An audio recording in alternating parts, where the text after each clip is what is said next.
We have had a uphill climb of soil health knowledge, and conservation districts like this district, the Minidoka district, has held almost now a decade's worth of producer workshops where we've learned fundamental principles of soil health and had various speakers come in.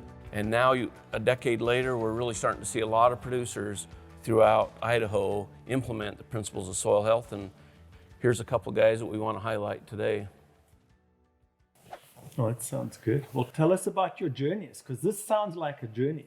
We'd heard for years, planting, guys have been no-tilling corn and soybeans and that sort of thing for in the Midwest and no-tilling, and with I don't have a lot of experience with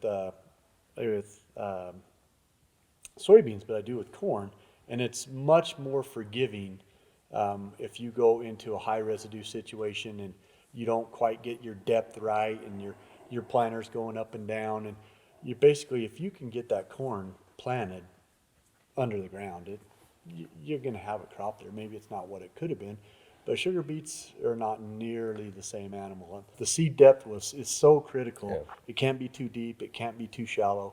And to work through all that material was the first challenge. And what we found was, and what we've told people, look, if you're not the type of guy that wants to go adjust your planter or do some of these things, spend maybe some hours, or even every time you switch a field, you're going to have to adjust it again.